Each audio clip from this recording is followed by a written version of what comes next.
నాకేంటంటే సో నేను నన్ను అలా పరిపూర్ణంగా నన్ను కార్తిక్ సార్ నమ్మారు, పరిపూర్ణంగా ప్రశాంత్ సార్ నమ్మారు. సో నేను హనుమాన్ డెలివర్ చేయగలిగాను, పరిపూర్ణంగా నన్ను కార్తిక్ సార్ నమ్మారు. సో ఇప్పుడు నేను మిరాయ్ డెలివర్ చేయగలిగాను.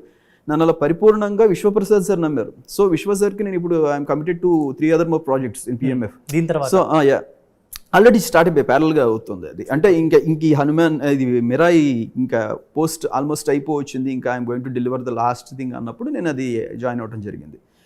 సో నేను అలాగ నన్ను నమ్మితే అంటే లైక్ నాకు కూడా ఏంటంటే ఒక ఇష్టంతో పని చేయగలుగుతాను, ఒక కమిట్మెంట్తో పని చేయగలుగుతాను.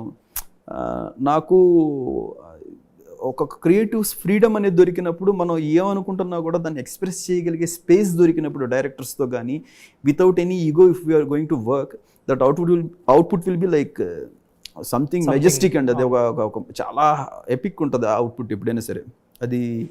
సో అలాంటి ఒక అసోసియేషన్స్ కోసం వెయిట్ చేస్తున్నాను తప్పితే, లేదంటే హనుమాన్ రిలీజ్ అయిన తర్వాత చాలా మంది వచ్చారండి దేవుళ్ళ సినిమాల స్క్రిప్ట్లు పట్టుకుని. చాలా వచ్చాయి, చాలా వచ్చాయండి.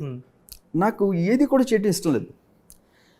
అంటే అవి తీసేసుకుని నేను I just don't want to fill my pockets with money, I just want to fill people's heart with my music.